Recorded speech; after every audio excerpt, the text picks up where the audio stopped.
دل۔ عائشہ کو یوں روتا دیکھ حیدر کو زندگی میں پہلی بار ڈر لگا تھا۔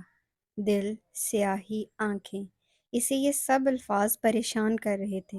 شاید وہ اس قدر نہ ڈرتا اگر یہ دل کسی اور کا ہوتا، لیکن ساری بات ہی یہی تھی۔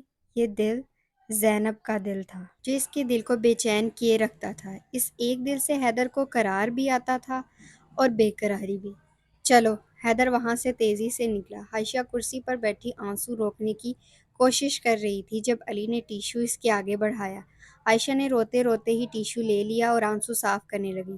کچھ یاد آنے پر اس نے فوراً سر اٹھایا۔ اس کو تو بھول ہی گئی تھی اور اب اس کے سامنے رونے پر شرمندہ بھی ہو رہی تھی۔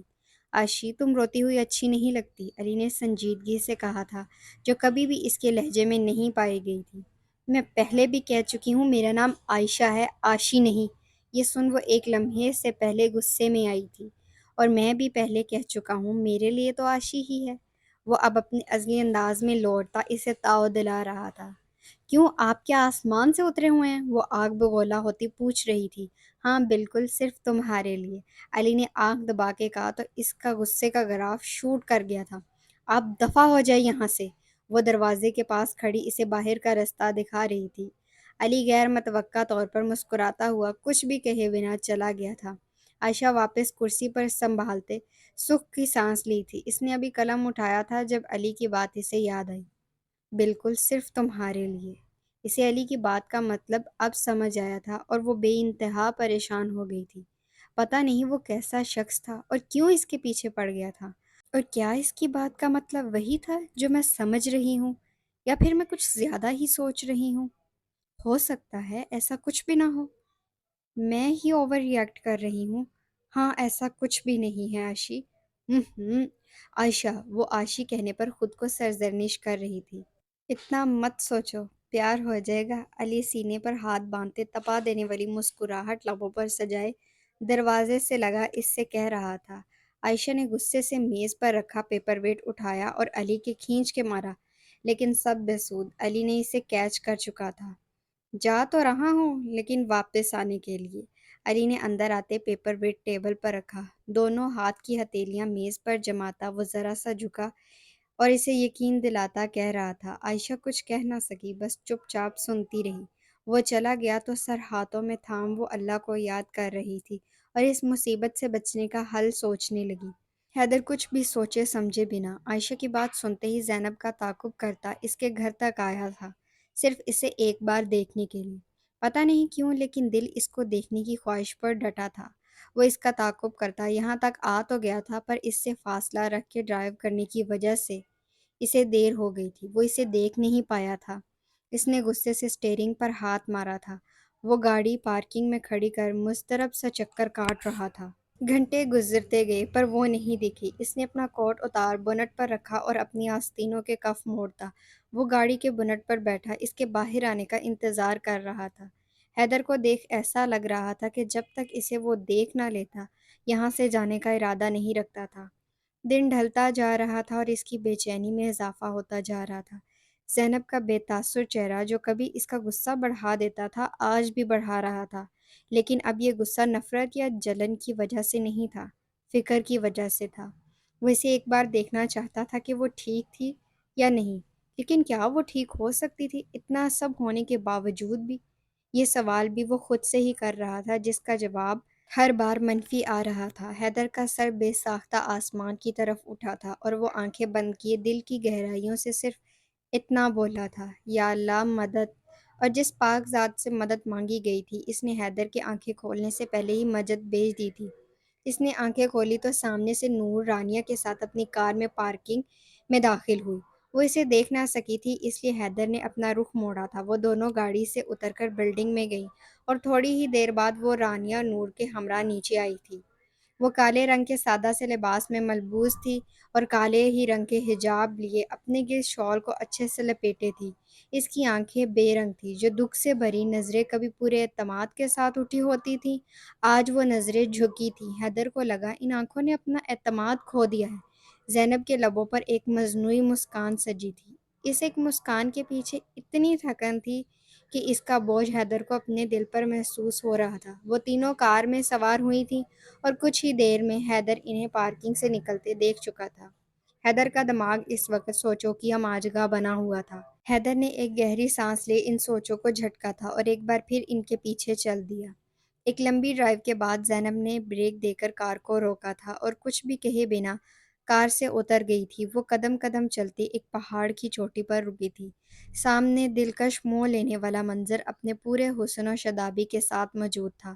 دو قد آدم پہاڑ کے عین درمیان سے دودھ مائل پانی کی ایک آبشار بغیر کسی رکاوٹ کے بہتی ہوئی ایک چھوٹی مگر خوبصورت سی جھیل کے ساتھ ملتی تھی، جس کے گرد بے شمار بڑے بڑے پتھر کی جگہ موجود تھے۔ اس آبشار کا پانی سطح پہ پھیلتا اپنا رنگ بدل گیا تھا۔ یہ پانی شفاف نیلے رنگ کا تھا، جس میں اپنا عکس بآسانی دیکھا جا سکتا تھا۔ اونچائی سے یہ جھیل ایک پیالے نما کی صورت دکھائی دیتی تھی، جس کے چاروں طرف پہاڑ ہی پہاڑ تھے۔ زینب دم بخود سی اس منظر کو دیکھ رہی تھی۔ زینی، تمہیں ابراڈ سے جاب کی آفر آ رہی ہے؟ زینب نے رانیہ کی طرف متوجہ تھی۔ رانیہ کے ہاتھ میں زینب کا فون تھا۔ مطلب جھوٹ بولنے کا تو فائدہ ہی نہیں تھا۔ زینب سیدھی ہوتی ایک بار پھر سامنے دیکھنے لگی۔ زینی، ان کی کال آ رہی ہے، وہ پوچھ رہے ہیں، بتاؤ میں انہیں کیا جواب دوں؟ زینب کو خاموش پا کر رانیہ نے دوبارہ سوال کیا تھا۔ زینب کی خاموشی اب بھی برقرار تھی۔ زینی، تمہیں یہ کرنا چاہیے۔ رانیہ نے اس کے کندھے پر ہاتھ رکھ نرمی سے مشورہ دیا۔ کس کے لیے؟ زینب بالآخر بولی۔ اپنے لیے، رانیہ نے مدھم آواز میں کہا۔ اپنے لیے کچھ بھی کرنے کی اب مجھے چاہ نہیں رہی۔ ایک عجیب ٹھہراؤ تھا اس کے لہجے میں۔ وہ تو تمہیں کبھی بھی نہیں رہی، رانیہ ناراضگی سے بولی۔ کافی دیر زینب کچھ بول نہیں سکی۔ خوبصورت ہے نا؟ بابا اکثر مجھے یہاں لایا کرتے تھے۔ انہوں نے کہا تھا، زینی، خواب دیکھنا شروع کرو۔ وہ چاہتے تھے میں شادی کر لوں۔ میں نے کبھی بابا کی بات کو نہیں ٹالا تھا۔ جو خواب وہ مجھے دکھانا چاہتے تھے وہ انہوں نے پہلے خود دیکھا تھا۔ انہوں نے مجھے وہ سب کچھ دیا تھا تو میں کیسے پیچھے ہٹ سکتی تھی؟ میں نے ہاں کر دی۔ پر جب مجھے یہ علم ہوا کہ اس سب میں ان کی بہت بے عزتی ہو رہی ہے تو میں نے وعدہ توڑ دیا۔ وہ بہت ٹھہر ٹھہر کر کہتی، سانس لینے کے لیے رکی تھی۔ وعدہ توڑنے کی اتنی بڑی سزا دی ہے بابا نے مجھے؟ وہ مجھے چھوڑ کر ہی چلے گئے؟ زینی، وہ صحیح تھے، تم شادی کر لو، رانی نے صاحب کا انداز اپنا ہی کہا۔ ہر کوئی بابا جیسا نہیں ہوتا کہ کسی کے گناہ کو اپنے سینے سے لگا لے، اپنے گھر کی عزت بنا لے۔ رانیہ نے پہلی بار زینب کے منہ سے اپنی ہی ذات کے لیے ایسے الفاظ استعمال کرتے سنا تھا۔ رانیہ کو حیرت تو بہت ہوئی، دکھ بھی ہوا، لیکن وہ آج کسی اور ہی موضوع پر بات کرنا چاہتی تھی۔ لیکن میں دل پر ہاتھ رکھ کر کہہ سکتی ہوں زینی، میں تمہیں اپنی بھابھی بنانے کے لیے تیار ہوں، رانیہ نے مستحکم لہجے میں کہا۔ زینب ایک بار پھر چپ ہوئی تھی۔ اسے اس بات کا اندازہ تھا کہ انس حسن اسے پسند کرتے ہیں، لیکن رانیہ بھی یہ بات جانتی ہے، اسے یہ علم نہیں تھا۔ محبت کرتے ہیں انس بھائی تم سے، رانیہ نے اب کے صاف لفظوں میں کہا تھا۔ زینب جس پہاڑی پر کھڑی تھی اس کے ٹھیک نیچے کڑا حیدر کافی دیر سے ان کی گفتگو سن رہا تھا۔ رانیہ کے اس انکشاف پر اس کا دل زوروں سے دھڑکا تھا۔ زینب کی یہ طویل خاموشی حیدر کو بری طرح ڈسٹرب کر رہی تھی۔ اسے اس پل زینب کے جواب کی شدید خواہش تھی۔ وہ اس کا جواب سننا چاہتا تھا۔ کیا وہ شادی کر لے گی؟ کیا وہ کسی اور کی ہو جائے گی؟ رانی، تم بھاگ کے یہاں آ گئی ہو، بندہ تھوڑی مدد ہی کر دیتا ہے۔ اتنی مشکل سے نکالا ہے میں نے یہ بیگ ڈگی میں، پھنس گیا تھا۔ نور ایک ہاتھ میں بیگ اور دوسرے میں فروٹ باسکٹ اٹھائے آ رہی تھی۔ رانیہ زینب سے اس متعلق بعد میں بات کرنے کا تہیہ کرتی نور کی جانب بڑھی اور اس کے ہاتھ سے بیگ لے لیا۔ بندہ ہوتا تو کر نہ دیتا مدد؟ ویسے کس بندے کی ضرورت ہے تمہیں؟ رانیہ نے شوخی سے نور کو چھیڑا۔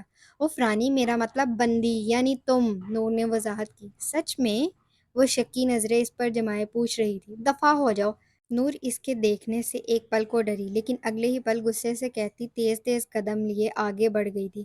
ارے سنو تو، رانیہ کہتے ہوئے اس کے پیچھے بھاگی تھی۔ ان تینوں نے یہاں پر بیٹھ کر خوب باتیں کی تھی۔ نور نے بہت سی پکس کلک کی تھی اور رانیہ سیلفی لینا نہیں بھولی تھی۔ عجیب و غریب پوز لیتی، پک کو خراب کرتی، وہ اسے ہنسانے کی کوشش میں پیش تھی۔ حیدر ان کے جانے کے بعد وہاں سے نہیں ہلا تھا۔ وہ جیسے اس لمحے میں قید ہو گیا تھا۔ اس کی دلی حالت بہت عجیب ہو رہی تھی۔ کیوں؟ وہ جلد جانے والا تھا۔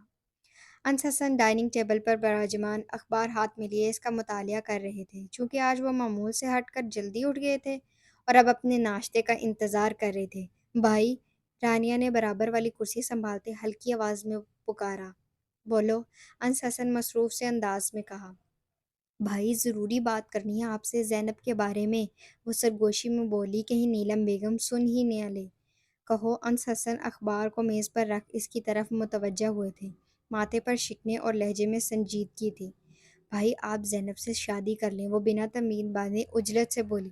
انس حسن مسکرا بھی نہ سکے، انہیں نہیں پتا تھا کہ رانیہ یوں ان سے ایک دم ایسی فرمائش کرے گی جو ان کی خود کی بھی خواہش تھی، پر اس پر عمل کرنے میں وہ ذرا گھبرا رہے تھے۔ نہ جانے یہ سن کر زینب ان کے بارے میں کیا سوچتی ہے۔ وہ اپنی ہی سوچوں میں غرق تھے جب رانیہ نے ان سے دوبارہ کہنا شروع کیا۔ زینب ٹھیک ہے، پر میں چاہتی ہوں وہ صرف ٹھیک نہ ہو، وہ خوش بھی ہو، اس لیے اب دیر نہیں کر سکتے ہم۔ مجھے نہیں پتا آپ یہ سب کیسے کریں گے، پر آپ آج میرے ساتھ اس سے بات کرنے چل رہے ہیں، وہ اپنی طبیعت کے خلاف سنجیدگی سے کہہ رہی تھی اور آخر میں تہمکانہ انداز اپنا لیا تھا۔ ہم۔ انس حسن نے سر اسبات میں ہلاتے اپنی رضامندی دی، کیونکہ نیلم بیگم ناشتے کی ٹرے لیے یہیں آ رہی تھی۔ رات حیدر کی آنکھوں میں کٹی تھی، اس کے دل میں عجیب اتھل پتھل مچی ہوئی تھی، اسے کسی طور چین نہیں آ رہا تھا۔ زینب نے کچھ کیوں نہیں کہا؟ کیا وہ انس سے شادی کر لے گی؟ اسی طرح کے کئی سوالات اس کے ذہن میں چل رہے تھے، اور انہی سوالات کے جواب جاننے وہ ایک بار پھر زینب کے گھر گیا تھا۔ وہ ابھی باہر ہی تھا جب اس نے سوسائٹی کے دروازے پر ان کی گاڑی کو نکلتے دیکھا۔ اس نے اپنی گاڑی کو بھی ان کے پیچھے ڈال دیا۔ 5 منٹ کے سفر کے بعد زینب کی کار ایک کیفیٹیریا کے باہر رکی اور وہ تینوں کار سے نکلتی اندر کو چل دیں۔ حیدر نے کچھ سوچتے ہوئے بیک سیٹ پر نظر دوڑائی اور ہاتھ بڑھا کر ہیٹ اٹھایا۔ گاڑی کو لاک کر کے اس نے ہیٹ پہنا۔ آج اس کا حلیہ معمول سے مختلف تھا۔ وہ اسکن کلر کی ٹی شرٹ اور بلیک جینز میں ملبوس تھا۔ وہ اپنی اس انفارمل لباس میں بھی توجہ کا مرکز بنا ہوا تھا۔ اس نے ہیٹ کے ہوڈ سے اپنا چہرہ چھپایا۔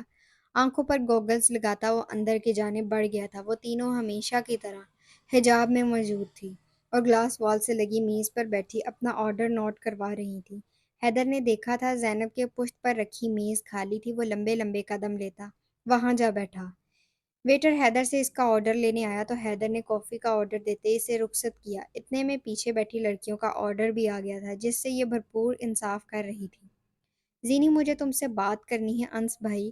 رانیہ نے کیپوچینو کا سپ لیتے ابھی اتنا ہی کہا تھا کہ ساتھ بیٹھی نور کو ایک دم پھندا لگا۔ رانیہ اپنی بات بھولتی اس کی طرف متوجہ ہوئی جو بری طرح کھانس رہی تھی۔ رانیہ نے اس کی کمر کو تھپکا اور زینب نے جلدی سے پانی کا گلاس اس کے آگے بڑھایا۔ نور نے چند گھونٹ لیے، کھانسی اب بند ہو گئی تھی، لیکن آنکھوں میں نمی نمایاں تھی۔ تم ٹھیک ہو؟ رانیہ نے اس کو دیکھتے ہوئے پوچھا۔ ہاں، میں ابھی واش روم سے ہو کر آتی، نور کہتی اٹھ کر چلی گئی تھی۔ زینی، انس بھائی تم سے محبت کرتے ہیں، شادی کرنا چاہتے ہیں، رانیہ نے نور کے جاتے ہی اپنی بات جاری رکھتے کہا تھا۔ زینب ایک بار پھر خاموش ہو گئی تھی، جو حیدر کو چبھن کی طرح اپنے دل پر محسوس ہو رہی تھی۔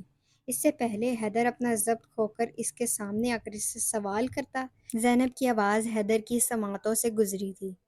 کرتے ہوں گے رانی، تم تینوں بہن بھائی مجھے اس دنیا کے ہی نہیں لگتے، کسی دور دیش سے آئے ہو یا شاید بھیجے گئے ہو۔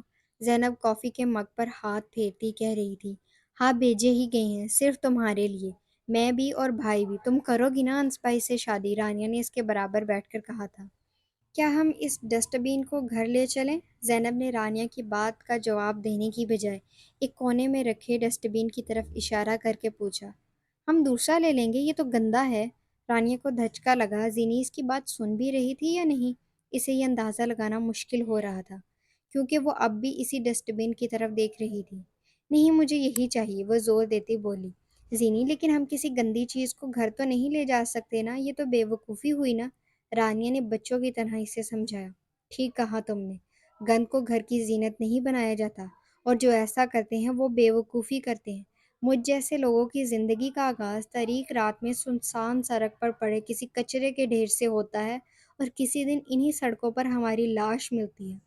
بس اتنی سی زندگی ہے، تھوڑی جی چکی ہوں، تھوڑی باقی ہے۔ وہ خود اذیتی کا شکار تھی، جو اس کی ذات میں کبھی رانیہ نے نہیں دیکھی تھی، آج دیکھ رہی تھی۔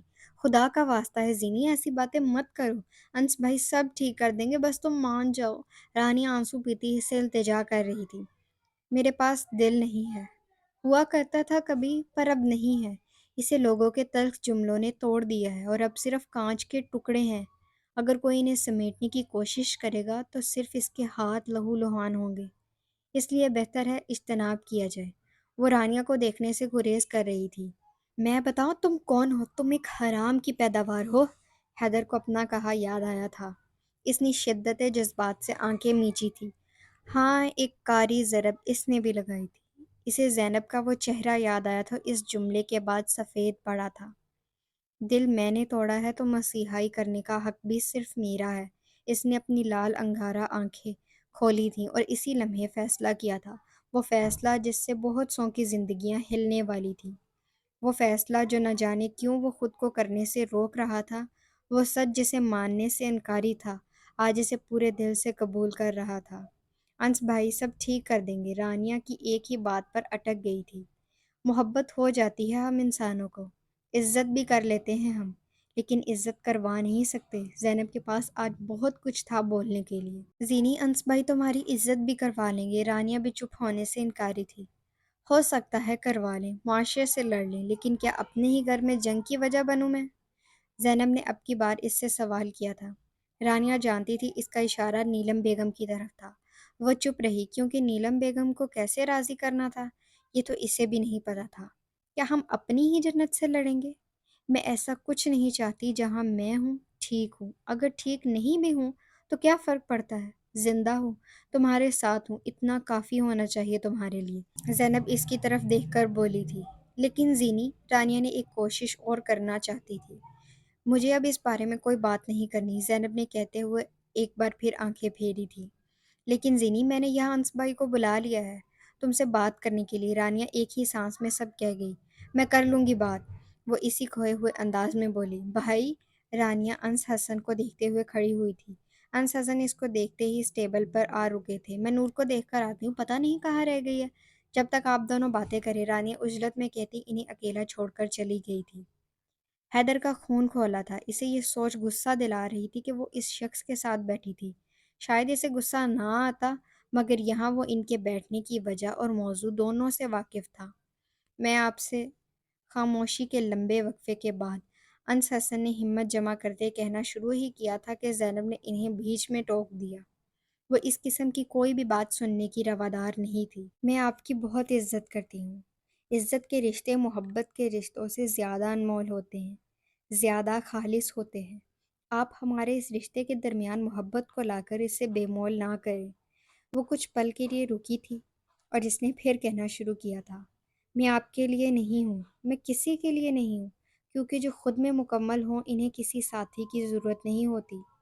میری زندگی میں مشکلات پیدا نہ کریں۔ میرے اور آپ کے درمیان ہمیشہ سے عزت کا رشتہ رہا ہے اور ہمیشہ رہے گا۔ وہ ایک بار پھر رکی تھی۔ محبت کو وہاں تلاش نہ کرے جہاں اس کی چھایا بھی نہیں ہے۔ آپ اسے غلط جگہ تلاش کر رہے ہیں، جس سے صرف آپ کا نقصان ہو رہا ہے۔ کہتے ہیں شادی اس سے کرنی چاہیے جو آپ کو چاہے، نہ کہ اس سے جس کو آپ چاہیں، کیونکہ وہ چاہنے والا ہماری زندگی کو جنت بنانے کی جان توڑ کوشش کرنے کے لیے ہمہ وقت تیار رہتا ہے۔ ہو سکتا ہے آپ کو میرا یہ کہنا برا لگے گا، لیکن مجھے آپ کے اس جذبے کی کوئی قدر نہیں ہے۔ اپنے جذبوں کی قدر کرنے والا ڈھونڈے، جو آپ کا ساتھ پا کر خود کو معتبر سمجھے۔ ایک لڑکی ہے جو آپ کو چاہ رہی ہے، ایک دو دن سے نہیں چاہ رہی، پچھلے 4 سال سے چاہ رہی ہے، خود سے لڑ رہی ہے، خود کو کوس رہی ہے، صرف اس لیے کیونکہ اسے آپ سے محبت ہو گئی ہے۔ عجیب ہوتی ہیں نا ہم لڑکیاں، محبت ہمارے بس میں نہیں ہوتی، اور اس کا اظہار ہم اپنے جذبوں کی پامالی کے ڈر سے خود کے بس سے باہر کر دیتی ہیں۔ اگر آپ میری تھوڑی عزت بھی کرتے ہیں تو اسے تلاش کریں، زیادہ مشکل کا سامنا نہیں ہوگا آپ کو یہ کرنے میں، کیونکہ اس کے چہرے پر ہر تحریر واضح ہے، اس کی آنکھوں میں آپ کا عکس ہر وقت نظر آتا ہے، اور یہ مت سمجھیے گا کہ کوئی آپ کو چاہتا ہے اس وجہ سے میں آپ سے شادی نہیں کر رہی، کیونکہ کسی کی بھی زندگی میں کوئی بھی ہو، مجھے اس سے کوئی سروکار نہیں ہے۔ زینب اپنی بات مکمل کرتی اب چپ ہوئی تھی۔ انس حسن نے اس کی ہر بات کو بنا کسی مداخلت کے پوری توجہ سے سنا تھا، اور اس نئے انکشاف پر وہ دنگ رہ گئے تھے۔ انہیں سمجھ نہیں آیا کیسے ریئیکٹ کریں۔ وہ چپ چاپ کچھ بھی کہے بغیر وہاں سے چلے گئے تھے۔ زینب کی ساری باتیں سن سکون کی ایک لہر تھی جو حیدر کے رگو پیماں میں اتر گئی تھی۔ اتنا ہلکا اس نے کبھی خود کو نہیں محسوس کیا تھا جتنا وہ اس وقت محسوس کر رہا تھا۔ حیدر انس حسن کے جاتے ہی چلا گیا تھا۔ اسے اب اپنی سوچ پر عمل کرنا تھا، پلان تیار کرنا تھا، بس اس پر عمل کرنے کی دیر تھی، اور اب وہ مزید کوئی تاخیر نہیں کرنا چاہتا تھا۔ اس نے فون نکال کر نمبر ڈائل کیا تھا۔ کال پہلی ہی بیل پر ریسیو کر لی گئی تھی۔ ان کے سٹے کو کچھ بھی کر 6 مہینے کے لیے بڑھا دو، حیدر نے حکم دیا تھا۔ میں کوشش فون کے اسپیکر سے آواز گونجی تھی۔ حیدر نے اسے بولنے ہی نہ دیا۔ کوشش نہیں کرنی، ایسا ہی ہونا چاہیے، وہ سختی سے بولا تھا۔ اوکے سر، دوسری طرف سے تابع داری سے کہا گیا تھا۔ جب تم انہیں آگاہ کر دو تو مجھے بھی فوری اطلاع کر دینا، حیدر نے کہتے ہی کال ڈسکنیکٹ کی تھی۔ اب اسے بے صبری سے اس کال کا انتظار تھا کیونکہ آگے کے مراحل اس کے بعد ہی طے پانے تھے۔